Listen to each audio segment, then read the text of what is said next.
Hi everyone, welcome back to another slow fashion video. I hope you're all well.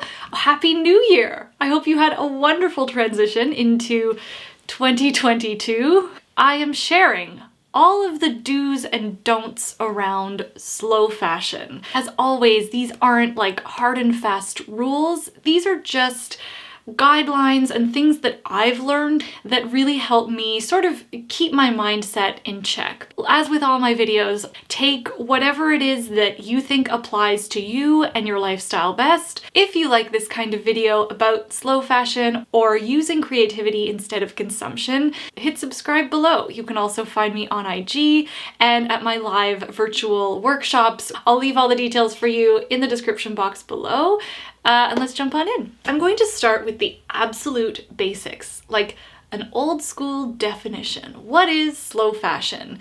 There are a lot of definitions out there, but the one that I feel resonates most is that slow fashion is a way of producing and consuming fashion that keeps in mind and is respectful of planetary boundaries, so our finite environmental resources, and is respectful towards the people who make our clothes. This can look like shopping less frequently, understanding personal style so as to avoid trends. It looks like seeking out quality and well-constructed garments so that they last a long time, and seeking out longevity from a design perspective. More than anything, slow fashion is a mindset. It's a conscious effort to appreciate and love what you have and make it last. Slow fashion is, oh my gosh, how many times am I going to say slow fashion in this first portion? Slow fashion is a counter movement from fast fashion. And one thing that is so important that I think we all need to understand about slow fashion is that,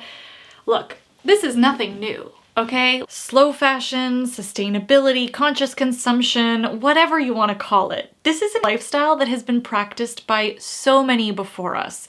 Indigenous and marginalized communities, immigrants like my grandparents. So this is definitely not a new concept, and I really think it's important to acknowledge that. I will leave some of my favorite slow fashion resources in the description box below for you, but for now, let's get into the do's and don'ts.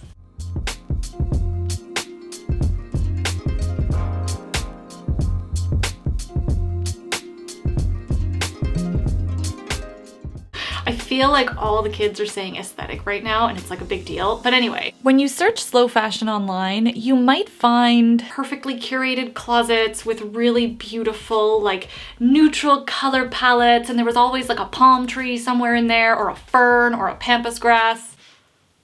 Not everyone's closet will look like that. I love neutrals. I love those images. They're very aspirational and calming to look at. But slow fashion has nothing to do with the specific aesthetic. It looks however you can participate in it. Yes, it's important to figure out your personal style and you will come up with your own personal aesthetic, but it's not up to anyone on the internet to dictate that to you.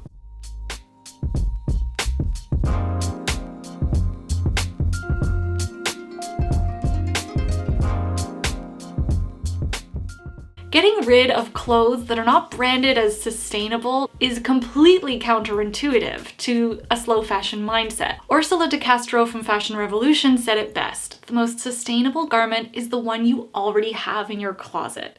So if you want to transition to a slow fashion or a responsible closet, then start by using what you already have in there and then replace as needed. These planned purchases last longer because they were made with a more mindful mindset. This transition will also be more affordable because it's done over time.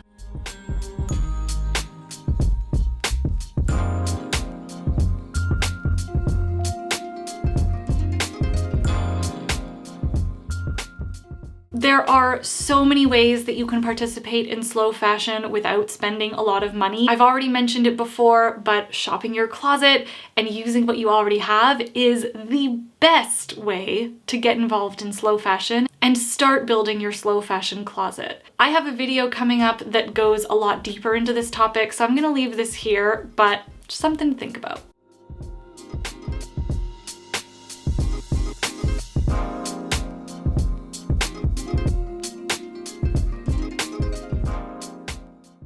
Sure, when we choose new items with intention and a plan, they can definitely expand the range of our closet and help us develop our personal style. But what really sets stylish people apart is how they're wearing their clothes.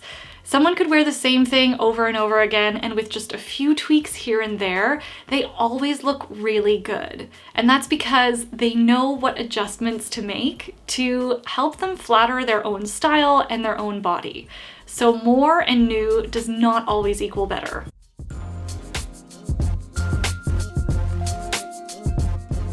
You could have this like unicorn garment that is made out of recycled food waste in a beautiful factory where everyone is paid like 10 times above the living wage and life is perfect. Even this garment will not make you a better mom, a better, writer, a faster runner, a smarter banker. I believe we already have what we need to be an awesome human within us.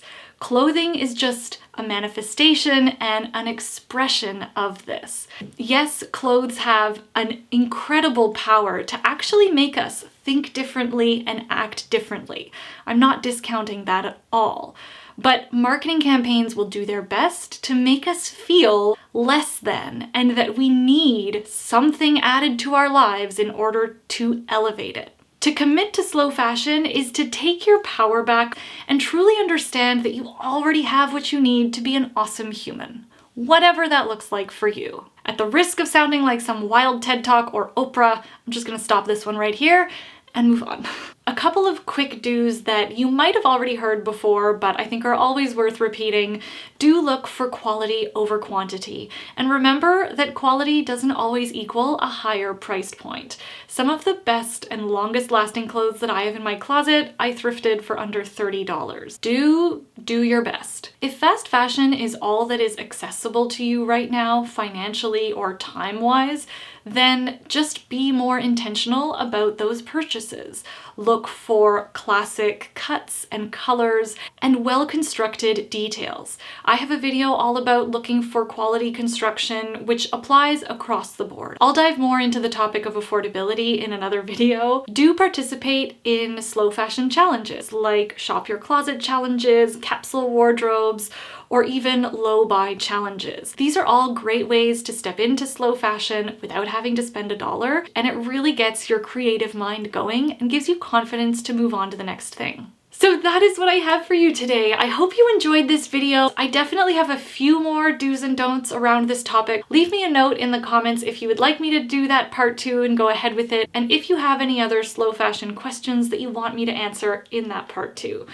Thank you so much for watching. As always, I really missed chatting to you via my camera. I hope you have a wonderful rest of your weekend. Give this video a thumbs up if you liked it, hit subscribe if you haven't already, and I will be back with another slow fashion video. Thank you so much for watching. God, that's like a lot of thank yous. Okay, ciao!